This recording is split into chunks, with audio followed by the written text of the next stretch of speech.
Takarjala south HS স্কুলে 5,70,000 টাকা গায়েব। স্কুলের প্রধান শিক্ষিকা রিমুই রংখংয়ের বিরুদ্ধে অভিযোগ। বিদ্যালয়ের সমস্ত অভিভাবকেরা ক্ষুব্ধ হয়ে সোমবার দুপুরে স্কুলে মূল ফটকে তালা ঝুলিয়ে আন্দোলন করতে থাকে। অভিভাবকরার পাশাপাশি অভিযোগ করেন স্কুলের মিড ডে মিল সঠিক মতো ছাত্রছাত্রীদের দেওয়া হয় না। এমনকি স্কুলের এসএমসি কমিটিতে থাকা সদস্যদের কোনো বিষয়ে অবগত করা হয় না।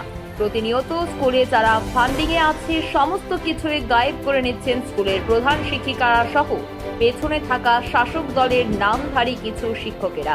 সঠিক মতো স্কুল পরিচালনা করা হচ্ছে না। শিক্ষা ব্যবস্থা লাটে তুলেছে স্কুলের প্রধান শিক্ষিকা। নিজেকে শাসক দলের দাপট দেখিয়ে করে প্রতিনিয়ত শিক্ষা ব্যবস্থার আইন লঙ্ঘন করে যাচ্ছেন। তালা দেওয়ার মেন উদ্দেশ্য হয়েছিল ওই এখানে হেড মিস্ত্রির থেকে এখানে আমরা কমপ্লেন পাচ্ছি। আমরা এখানে স্টুডেন্টের গার্জেন হিসাবে আমরা ওই হেড মিস্ত্রি থেকে আমরা অভিযোগ পাচ্ছি। অভিযোগ হচ্ছে এখানে স্কুল ডেভেলপমেন্টের যে টাকা এখানে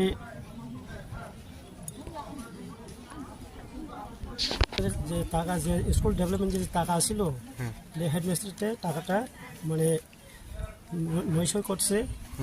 মানে এখানে যারা স্কুলে স্টাফ আছে এখানে তারা স্কুলে কমিটিও আছে, তারা যখন যে হিসাব থাকবে হিসাবটা তারা হেডমিস্ট্রিতে মানে হিসাবটা দিছি না।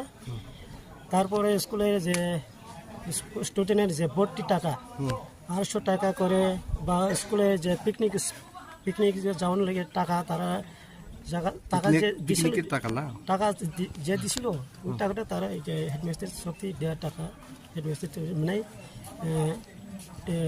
ইয়া করছে আর কি, করাপশন করছে। কোন স্কুল, কোন জায়গা? Takarjala high secondary school. আপনার নাম? আমার নাম হলো সৌমেন্দ্র দেববর্মা।